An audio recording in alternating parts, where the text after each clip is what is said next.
여러분이 직장을 구한다고 생각을 하면 많은 준비를 할 것입니다. 이력서도 준비하고 또 면접할 때에 어떻게 대답을 할까 여러 가지 준비를 하게 될 것입니다.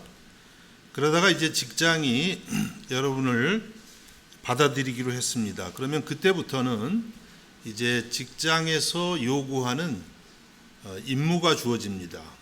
직장이 여러분을 부른 목적에 따라서 임무가 주어지는 것이죠. 직장에 들어갔는데 이제 내 소원 성취했으니까 실컷 놀아보자 이럴 수는 없는 것이죠. 그때부터 이제 여러분의 일이 시작되는 것입니다. 하나님이 우리를 부르시는 것도 좀 비슷할 것 같습니다. 하나님이 여러분을 부르실 때는 반드시 목적이 있다는 것입니다. 하나님이 여러분을 부르실 때는 반드시 부르심에 목적이 있는 것이죠. 우리가 몇 주 전에 부살렐하고 부살렐, 오홀리압을 살폈습니다. 부살렐과 오홀리압. 벌써 잊어버리신 거 아니시죠? 부살렐과 오홀리압. 이 둘을 부르실 때에 그냥 부르신 게 아니죠. 목적이 있었어요. 목적이 무엇이었나요? 그들로 하여금 하나님을 예배하기 위한 처소를, 성막을 만들게 하기 위해서 이 둘을 부르신 것입니다. 이와 같이 하나님은 성도들을 부르실 때에 분명한 목적을 갖고 계십니다. 또 그 하나님이 부르신 그 목적이 우리 성도의 삶의 목적이 되는 것입니다. 그래서 우리 성도는 그냥 대강 사는 사람들이 아닙니다. 방향도 없이 목적도 없이 그냥 하루하루 그런 말 있죠. 죽지 못해 산다. 혹시 그런 분 안 계시죠? 죽지 못해 사시면 안 됩니다. 하나님이 부르신 분명한 목적이 있어서 목적 의식을 갖고 그 방향을 향해서 살아가는 것이 우리 성도의 삶인 것입니다. 이러한 삶을 가르쳐주는 성경의 가장 대표적인 인물이 누구냐면 바로 오늘 우리가 읽은 이 창세기 12장에 나오는 아브라함인 것입니다. 아브라함을 우리의 믿음의 조상이라고 말합니다. 여러분 할아버지가 누군지 아시죠? 진짜 할아버지, 아주 옛날 믿음의 할아버지, 아브라함 할아버지입니다. 저도 아브라함이 할아버지고요. 여러분도 아브라함이 여러분의 할아버지세요. 믿음의 조상. 육적으로는 우리 조상이 아니지만 하나님을 믿는 믿음에 있어서는요, 우리 조상이 다 똑같아요. 족보가 다 같습니다. 아브라함. 저는 이건 딴 얘기인데 제가 사는 집이 아브라함의 집이에요. 잘지 모르게. 무슨 얘기시냐고요? 우리 집 주인 이름이 아브라함입니다. 그래가지고 문방구가 우리 집 밑에, 저희는 이제 3층인데 1층에 그래도 꽤 규모가 큰 문방구가 있어요. 그 문방구 이름이 아브라함이고 주인 이름이 아브라함이에요. 아주 그분이 사람이 괜찮습니다. 이제는 근데 거기는 이상하게 그 성이 아브라함이더라고요. 그래서 그 아들도 아브라함, 주니어 아브라함이 아브라함. 그분들이 오스트리아 이곳저곳에 아브라함이라는 문방구를 갖고 있더라고요. 그래서 제가 아브라함 집에 살고 있어요. 전혀 설교와 별로 관계가 없는 이야기였어요. 어쨌든 아브라함이 우리의 다 조상이라는 걸 여러분 꼭 기억하셔야 돼요. 이게 이스라엘만의 하나님이 아니에요. 갈라디아서에 보면 아브라함은 우리의 조상이라 이렇게 말씀을 하고 있습니다. 이 아브라함이 그래서 우리의 믿음의 원형이라고 할 수 있어요. 오리지널. 믿음이란, 하나님을 믿는 믿음이란 이런 것이다. 이것을 아브라함이 가르쳐주고 있는 것입니다. 그래서 아브라함을 향한 하나님의 부르심을 생각하면 우리를 향한 하나님의 부르심도 알게 되는 거예요. 어떤 것일까요? 몇 가지로 나누어서 말씀을 드립니다. 첫 번째는 하나님은 아브라함을 복의 근원으로 부르셨습니다. 복의 근원. 오늘 본문 2절과 3절을 봅니다. 내가 너로 큰 민족을 이루고 내게 복을 주어 내 이름을 창대하게 하리니 너는 복이 될지라. 너를 축복하는 자에게는 내가 복을 내리고 너를 저주하는 자에게는 내가 저주하리니 땅의 모든 족속이 너로 말미암아 복을 얻을 것이라 하신지라. 하나님께서 아브라함을 부르시는데 어떻게 부르셨냐면 내가 너로 큰 민족을 이루고, 아브라함을 통해서, 이 한 사람을 통해서 큰 민족이 나오게 된다는 것이죠. 또 내게 복을 주어 내 이름을 창대하게 하리니 너는 복이 될지라. 아브라함의 이름을 창대하게, 아주 유명하게 해준다는 거죠. 넓게. 그래서 저 같은 사람이 아브라함 집에서 살잖아요. 아주 창대하게 됐습니다. 실제로 아브라함은 큰 민족을 이루었습니다. 그래서 이스라엘의 시조가 아브라함이에요. 또 회교도들도 자기들의 조상을 아브라함이라고 합니다. 똑같아요. 유대인하고 회교도. 우리 기독교인도 방금 말씀드린 것처럼 아브라함이 우리의 믿음의 조상이에요. 얼마나 큰 민족을 이루고 창대하게 되었습니까? 그리고 또 뭐라고 말씀하냐면 너는 복이 될지라. 그냥 복을 주신다 이 정도가 아니라 아브라함 네 자체가 복덩어리가 된다, 이렇게 말씀을 합니다. 그리고 너를 축복하는 자에게는 내가 복을 내리고 너를 저주하는 자에게는 내가 저주하리니. 이 말씀은 조금 이해가 잘 안 되는 말씀입니다. 너를 축복하는 자에게는 내가 복을 내리고 너를 저주하는 자에게는 내가 저주하리니. 우리가 나 중심적으로 해석을 하게 되면 그럴 수 있죠. 나 이렇게 자꾸 저주하지 마세요. 하나님이 저주합니다. 뭐 이렇게 해석할 수도 있겠는데, 사실 그런 뜻이라기보다는 이것은 하나님이 아브라함을 마치 자식처럼 맹목적으로 사랑한다, 그런 뜻이 담겨 있다고 생각이 됩니다. 여러분은 여러분 나름대로 해석할 수가 있습니다. 이건 저의 해석 중에 하나가 됩니다. 예를 들어서 부모님들은 이해하실 거예요. 부모님들이 학교에 갑니다. 우리 아이들이 이제 초등학교를 다닌다. 학교를 갔는데 체육 시간에 아이들끼리 막 어울려서 노는 거예요. 누구만 보입니까? 부모님에게는 자기 자식밖에 안 보여요. 경험해 보더라 아실 거예요. 근데 누가 자기 자식 막 뛰어노는데 누가 옆에 와서 내 아들이나 딸을 막 건드려요. 그러면 어떻게 되겠어요? 저걸 그냥 선생님만 없으면 가서 한 대 쥐어박겠는데 그런 마음이 들고, 또 자기 자식을 누가 친하게 놀아주면은요, 야 쟤는 나중에 따로 불러다가 집에서 맛있는 것 좀 해줘야겠다. 부모는요 이게 맹목적이에요. 내 자식을 사랑합니다. 내 자식만 사랑해요. 그게 또 나쁜 것도 아니죠. 그래서 이 말씀을 저는 그렇게 생각을 해봤어요. 하나님께서 아브라함을 보실 때 그냥 아브라함만 보이는 거예요. 전 세계에서. 물론 뭐 다 사랑하시는 하나님이시지만은 특별히 아브라함을 모든 사람들 중에 이 한 사람을 부른 거예요. 그래서 아브라함을 볼 때에 얼마나 좋은지, 온 세계에 아브라함 한 사람만 있는 것처럼 사랑하셨다, 이렇게 생각을 해 보았습니다. 여러분, 하나님께서 우리를 이렇게 사랑하신다는 거예요. 저를 보실 때 저만 보세요. 하나님. 그 여러분을 보실 때 여러분만 보세요. 하나님이. 모든 사람은 이렇게 아주 맹목적으로 나는 세상에 너 하나밖에 없어. 사람은 그렇게 사랑할 수가 없죠. 사람은 이 사람을 사랑하면 저 사람을 사랑 못하고, 심지어 부모님도 사랑이 막 나눠지잖아요. 근데 하나님은 그런 분이 아닙니다. 한 사람 한 사람 그냥 온 세상에 하나밖에 없는 것처럼 그렇게 여러분을 사랑하시는 줄로 믿으시기를 바랍니다. 이게 하나님께서 아브라함에게 주시는 복인 거예요.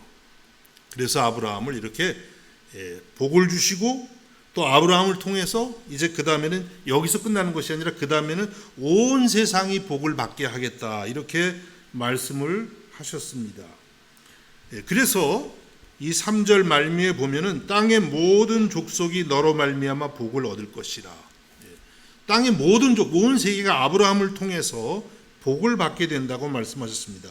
이 말씀은 예수 그리스도 안에서 이루어졌습니다. 여러분, 예수님이 누구십니까? 예수님이 아브라함의 자손이에요.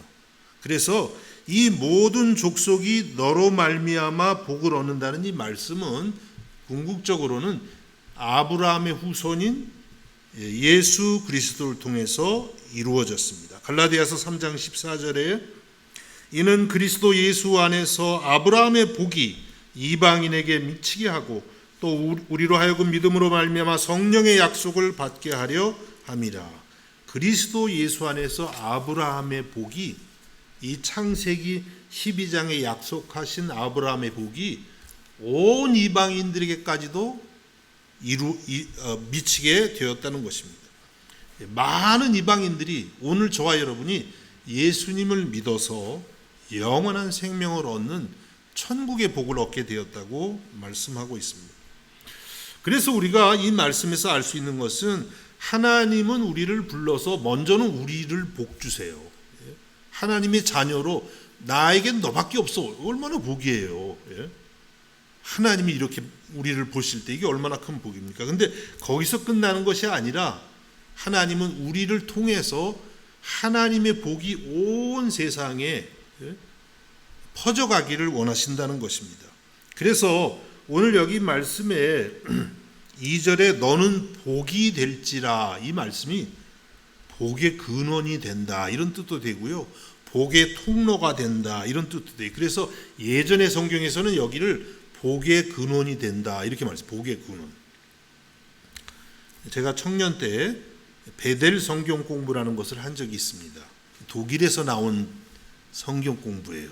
청년 때 전부 권사님들만 오시는데 청년 하나가 저녁에 성경 공부를 다녀가지고 제가 아주 사랑을 받았는데요. 그 베델 성경 공부 처음에 나오는 그 내용이 그 베델 성경 공부의 전부라고도 할 수 있어요. 그 무슨 설명이 나오냐면 이 복의 근원을 설명하는 거예요. 제가 설명을 잘 못 드리겠는데요. 여러분 프리즘 아시죠? 이렇게 삼각형 막대. 거기에 이제 빛이 한 줄기가 딱 들어갑니다. 그러면 그 프리즘을 통과하게 되면 빛이 쫙 퍼져가지고 여러 갈래로 나가게 돼요. 그것을 복의 근원에 비교를 했더라고요. 여러분 그렇습니다. 우리가 예수님을 믿을 때 예수 그리스도 한 분이 우리 안에 빛으로 들어오시는데 이제 우리를 통과할 때는 많은 사람들에게 예수 그리스도가 전해져야 된다는 것입니다. 바로 그것이 하나님께서 우리를 부르신 목적이에요. 그냥 우리 복만 받고 끝나는 것이 아니라 이제 우리를 통해서 예수 그리스도가 또 하나님 주신 여러 가지 선물들이 보다 더 많은 사람들에게 전해지게 하는 것, 그것이 여러분의 사명인 줄로 믿으시기를 바랍니다. 전에 제가 신학교 다닐 때 1학년 때 공부를 좀 안 했어요. 목사님 공부를 안 했군요. 네. 공부를 안 하게 못하게 된 이유가 있는데 어느 인도에서 오신 목사님을 알게 됐어요. 어느 이렇게 집회 갔다가 만나는데 이분이 이렇게 중풍이 좀 걸리셨어요. 한국에 와서 날씨가 추워서 그랬는지 그래가지고 너무 안 돼서 제가 그분을 한의원을 모시고 다녔어요. 일주일에 2번씩 모시고 다니는데 그거를 뭐 얼마나 했는지 모르겠어요. 1년을 했는지 2년을 했는지 그러다 보니까 공부를 못 하겠더라고요. 그래도 그분을 섬겨드리는 것이 먼저인 것 같아서 그분을 이렇게 모시고 다니고 이제 제가 다니던 신학교에 한 20-30명 아프리카나 아시아에서 온 목사님들이 유학으로 왔어요. 오셨는데 거기서 이제 영어로 이렇게 공부를 하고 기숙사가 있습니다.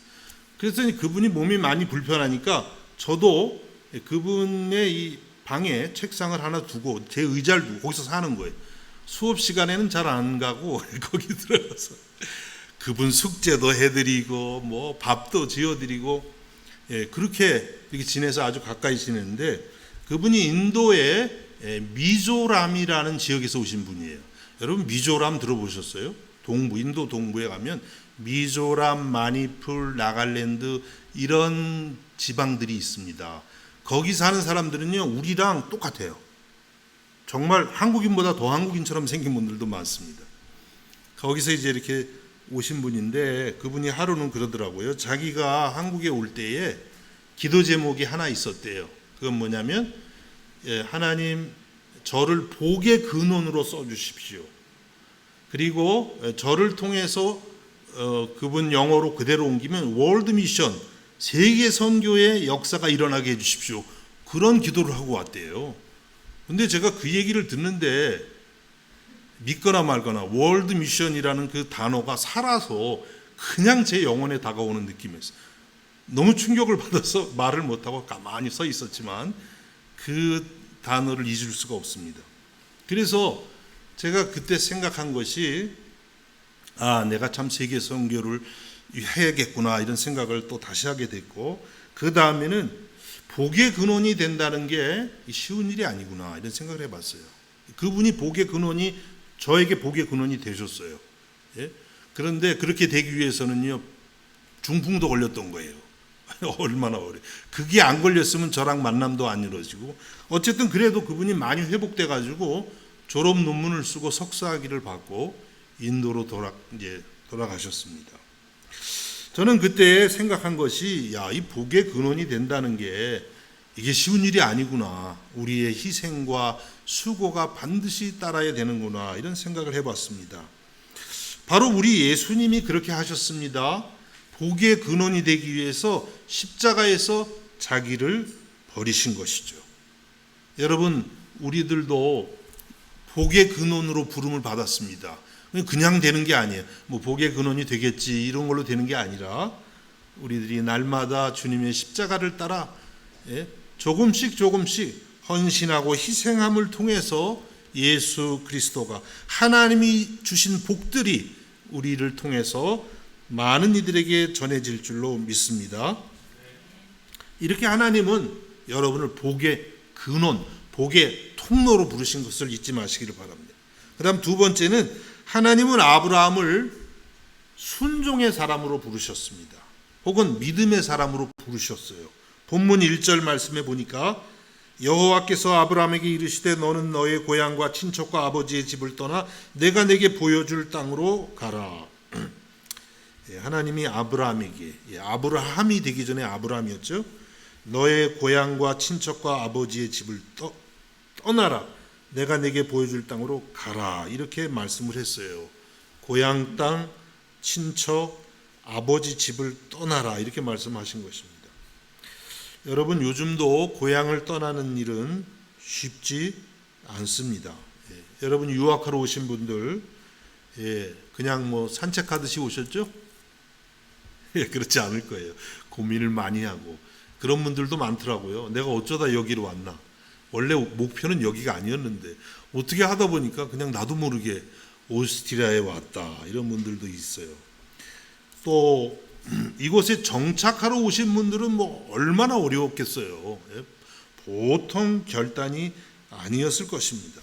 부모님을 떠나고 정든 고향을 떠나고 친구들을 떠나고 음식이 다르다는 거 얼마나 힘든 일이에요. 그리고 말도 다르고 문화도 다른데 적응한다는 거 어려운 일입니다. 그런데 우리 21세기에 사는 우리도 어려운데 아브라함 당시는 얼마나 어려웠을까요? 오늘날에는 뭐 그래도 정보가 많잖아요. 음식도 많이 세계화가 됐잖아요. 또 뭐 어디 가려면 내비게이션 요즘 뭐 사람에게 물어볼 필요도 없어요. 물어보면 오스트리아인 분들은 또 너무 친절해가지고 막 가르쳐 주는데 가보면 반대로 가르쳐 준 경우가 자주 있었어요. 왜 그랬는지 모르겠지만 내비게이션만 딱 피면 그냥 잘 가죠. 근데 아브라함 당시는요 아무것도 모르는 거예요. 뭐 가나안 땅이 어디 있는지, 어디로 해서 어떻게 가야 되는지, 그리고 얼마나 또 위험했을까요?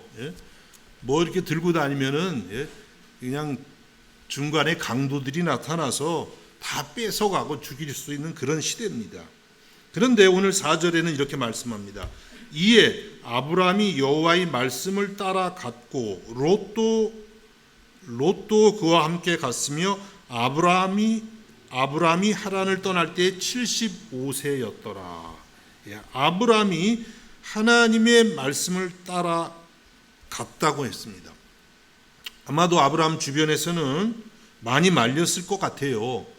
그동안 하란에서 정착을 잘 했고 여기에 친척 뭐 가족들 다 있는데 나이도 75세 적지 않은 나이죠. 아브라함이 75세에 떠났습니다. 여러분 75세 된 분들 이제 시작입니다. 예, 늦은 게 아니라. 아멘. 네, 아멘입니다. 75세 되시는 분이 계시는군요. 저는 아직 시작도 못했어요. 네. 자, 그래서 이렇게 떠나는 것은 무모한 일이라고 했을 거예요. 안 된다고 말렸을 거예요. 그런데 아브라함은요, 주변의 말을 따르지 않았어요. 사람의 말에 귀를 기울이지 않고 여호와의 말씀을 따라갔다는 거예요. 여러분, 하나님을 믿는다는 것, 하나님께 순종한다는 것은요, 하나님의 말씀에 순종하는 거예요. 내 생각에 따라가는 것이 아닙니다. 세상의 여러 가지 의견이나 여론을 따라가는 것이 아니에요. 물론 그런 것들이 맞을 때도 있지만 궁극적으로는 우리 성도는요, 하나님의 말씀에 순종하는 것에 목숨을 거는 사람들이에요. 그것이 가장 선하고 그것이 가장 확실하다는 것을 믿는 사람들인 것입니다. 아브라함은 이와 같이 하나님이 말씀하셨을 때 상황은 이게 말이 안 되는데 그대로 순종을 한 것이에요. 이러한 아브라함의 순종의 절정은 창세기 22장에서 나타납니다. 하나님께서 백세에 주신 아들, 대단한 아들이죠. 백세에 주신 독자 이삭을 모리아 산에서 제물로 드리라고 하셨는데 아브라함이 그대로 순종한 거예요. 그래서 정말 그 아들을 제물로 드리기 직전까지 갔습니다. 직전까지. 그런데 하나님께서 순양을 한 마리를 미리 준비하셔서 그 순양을 아들 이삭을 대신해서 드리게 된 것이죠. 아브라함은 이렇게 하나님 앞에 정말 온전한 순종을 보여드렸습니다. 창세기 22장 12절에 보니까 사자가 이르시되 그 아이에게 내 손을 대지 말라, 그에게 아무 일도 하지 말라, 내가 내 아들 내 족자까지도 내게 아끼지 아니하였으니 내가 이제야 네가 하나님을 경외하는 줄을 아노라. 이렇게 하나님 앞에 순종을 통해서 인정을 받은 아브라함인 것입니다. 이것이 하나님의 부르심이에요. 하나님이 여러분을 부르실 때 왜 부르시냐면 이렇게 말씀에 순종하는 사람이 되라고. 그동안에는 말씀에 불순종하고 내 생각대로 세상에서 들은 가치관대로 그냥 세상에서 선하다고 하는 그것을 막 따랐지만 이제는 그것이 아니라 때로는 이해가 안 되고 때로는 손해가 날지라도 하나님의 말씀을 그대로 따르는 거예요. 이것이 바로 우리를 향한 하나님의 부르심인 줄로 믿으시기를 바랍니다. 이렇게 하나님께 순종한다는 것은 절대적인 그런 말씀에 대한 순종을 의미하는 것입니다. 그런데 이 순종은요, 앞에 어떤 일이 일어날지를 모르고 순종하는 것이에요. 아브라함이 고향을 떠날 때 앞이 어떤 일이 일어날지 모르고 가는 거예요. 히브리서 11장 8절에 이렇게 말씀합니다. 믿음으로 아브라함은 부르심을 받았을 때에 순종하여 장래의 유업으로 받을 땅에 나아갈새 갈 바를 알지 못하고 나아갔으며. 갈 바를 알지 못하고 저는 이 말씀이 왜 이렇게 마음을 울리는지 몰라요. 항상 아브라함이 갈 바를 알지 못하고 나갔다. 아브라함이 갈 때 다 알고 나갔다 그러면 감동이 안 되잖아요. 그렇죠? 그거 누가 못 가요? 하나님이 척척척척 지도 그려가지고 너의 종착지는 여기야. 이런 거 준비해서 가 그러면은 누가 못 가겠어요. 근데 갈 바를 알지 못하고 나갔다. 이게 참 고생스럽기도 하지만 너무 멋진 믿음의 여정 같아요. 갈 바를 알지 못하고. 여러분, 믿음이라는 것은요, 앞을 모르고 가는 것이에요. 우리는 종종 내일 일을 많이 알고 싶어 하죠. 하나님, 이 사업을 하면 내일 앞으로 잘 될까요? 급하면 또 심지어 믿는 사람들도 점쟁이를 찾아가시는 경우가 있더라고요. 내일을 너무 알고 싶어 하는 거예요. 이 집을 사면 앞으로 대박이 날까요? 그런 것도 물어보고, 또 너무 또 어떤 분들은 예수님이 언제 오실까요? 1년 후일까? 10년 후일까? 막 알고 싶어 하는 거죠. 그런데 여러분, 이러한 태도는요, 믿음이 아닙니다. 이것은 오히려 믿음과는 반대가 되는 거예요. 여러분, 앞일을 모를 수 있기를 바랍니다. 앞일을 알려는 거는요, 이거는 무당 점치는 거예요. 왜 믿음이에요? 모르니까. 그냥 하나님을 믿고 한 발 내딛고 그 다음 또 하나님 말씀 듣고 한 발 내딛고 이렇게 가는 게 믿음이에요. 모르는 거예요. 내일 일은 난 몰라요. 10분 뒤를 몰라요. 그런데 지금 하나님이 인도하시는 그 자리에서 하나님을 신뢰하고 한 발자국씩 나아가는 것이 믿음인 줄로 믿습니다. 아브라함이 그렇게 한 거예요. 갈 바를 알지 못하고 하나님 말씀 따라 그분이 인도하심 따라 한 발자국씩 내딛은 것입니다. 바로 우리들도 하나님이 이렇게 부르셨어요. 순종의 사람, 믿음의 사람이 되시기를 주님의 이름으로 축복합니다. 마지막으로 하나님은 아브라함을 예배자로 부르셨습니다. 예배자로 부르셨습니다. 이제 아브라함과 롯이 가나안 땅에 들어오게 되었습니다. 세겜이라는 곳에 이르렀습니다. 거기에서 하나님이 아브라함에게 나타나십니다. 본문 7절 말씀입니다. 여호와께서 아브라함에게 나타나 이르시되 내가 이 땅을 내 자손에게 주리라 하신지라. 자기에게 나타나신 여호와께 그가 그곳에서 제단을 쌓고, 하나님이 아브라함에게 나타나서 이 땅을 내 자손에게 주리라 약속하신 것이죠. 그때 아브라함이 자기에게 나타나신 하나님께 그곳에서 제단을 쌓았다고 했습니다. 제단을 쌓는다는 것은 오늘날로 말하면 지금 우리 이 시간처럼 하나님께 예배를 드리는 거예요. 이걸 제단을 쌓는다 그러는 겁니다. 근데 구약 시대에서는 제단을 어떻게 쌓았을까요? 저도 구체적으로는 잘 모르지만 대체적으로 보면 돌을 올려서 쌓더라고요.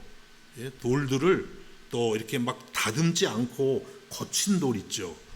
그 순수한 돌 그 자체를 계속 쌓는 거예요. 이렇게 높이 쌓아가지고 그 위에다가 이제 마지막에 제물을 드려서 번제로 태워서 하나님께 제사를 드리는 것이죠. 그게 구약의 제사이고 구약의 맨 최초의 제단이었어요. 성전이 있기 전에. 그래서 아브라함이 그곳에서 제단을 쌓았어요. 힘든 일이죠. 돌도 찾아야 되고 또 적당한 돌을 찾아야 되고, 그렇지 않으면 이게 무너질 수도 있잖아요. 차곡차곡 쌓아야 되고, 그래서 마지막에는 제물을 바쳐드리는 거예요. 쉬운 일이 아니에요. 정성이 필요한 것입니다. 또 8절에도 마찬가지입니다. 거기서 베델 동쪽 산으로 옮겨 장막을 치니 서쪽은 베델이요 동쪽은 아이라. 그가 그곳에서 여호와께 제단을 쌓고 여호와 이름을 부르더니, 베델 쪽으로 이사를 갔는데 거기에서도 제단을 쌓고 하나님의 이름을 불렀어요. 주여 나의 예배를 받으소서. 주님의 이름을 불렀다는 거예요. 여기만이 아니에요. 아브라함의 이야기를 보면 계속해서 아브라함은 가는 곳마다 사건마다 일마다 뭘 하는 사람이었어요? 제단을 쌓는 사람. 하나님께 예배하는 일에 정성을 다하는 사람이 아브라함이었어요. 그래서 믿음의 조상이 되는 아브라함입니다. 물론 하나님이 부르셨지만 아브라함의 편에서도 하나님께 늘 예배를 드리는 사람이에요. 정성을 다하는 사람이에요. 그래서 하나님이 아브라함을요 그 당대에 큰 부자가 되게 하시고 많은 자손들의 조상이 되게 하신 것입니다. 여러분, 하나님은요 여러분도 이렇게 예배자로 부르고 계세요. 우리가 예수 믿는 게 뭔가 예배자가 되는 거예요. 그게 전부입니다. 그게 전부예요. 지난주에도 말씀드렸죠. 하나님을 예배하는 것은 인간만이 할 수 있는 고귀한 일이에요. 짐승들은 못합니다. 모르겠어요. 애완견이 여기 들어와 있으면 멍멍 짖을 줄 모르겠는데 하나님을 인식하고 예배는 안 드릴 거예요. 모르겠어요. 내가 짐승들을 그 속에 물어보진 않아서 모르겠는데 예배는 하나님의 형상으로 지어진 인간만이 드릴 수 있는 겁니다. 그래서 저는 청년 때 이렇게 하나님 앞에 예배 드릴 때 좀 어떤 표현을 쓰면 이렇게 소름이 끼치는 것 같아요. 왜냐하면 내가 이제 인간이 됐구나. 죄송합니다. 예배 안 드리는 사람은 그렇다면 다른 걸로 말하는 건 아닌데 제가 예배 드릴 때 나 이제 사람 됐구나. 이제 내가 하나님 앞에 섰구나. 정말 인간이 됐구나. 그 예배가 얼마나 감사한지 몰랐습니다. 이것이 하나님이 여러분을 부르신 부르심의 전부예요. 예. 출애굽기 5장 3절에 보면 이렇게 말씀합니다. 그들이 이르되, 이 그들은 모세와 아론인데요, 이제 애굽왕 바로에게 말하는 겁니다. 히브리인의 하나님이 우리에게 나타나셨은즉 우리가 광야로 사흘 길쯤 가서 우리 하나님 여호와께 제사를 드리려 하오니 가도록 허락하소서. 여호와께서 전염병이나 칼로 우리를 치실까 두려워하나이다. 예. 모세 아론이 바로에게, 세속 권력자에게 말을 합니다. 광야로 사흘쯤 가서 하나님께 제사를 드려야 됩니다. 예배를 드려야 됩니다. 그것이 하나님이 우리를 부르신 목적입니다. 그러면서 그렇게 우리가 하지 않으면 여호와께서 우리를 전염병이나 칼로 우리를 치실까 두렵습니다. 이렇게 말을 하고 있어요. 그러니까 하나님이 이스라엘을 애굽에서 부르신 목적은 다른 데 있는 게 아니에요.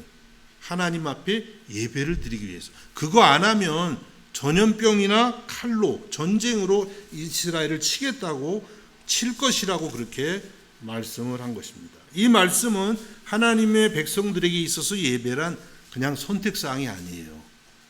거기에 우리의 모든 생애를 거는 전부가 되는 거예요. 필수가 된다고 하는 것입니다.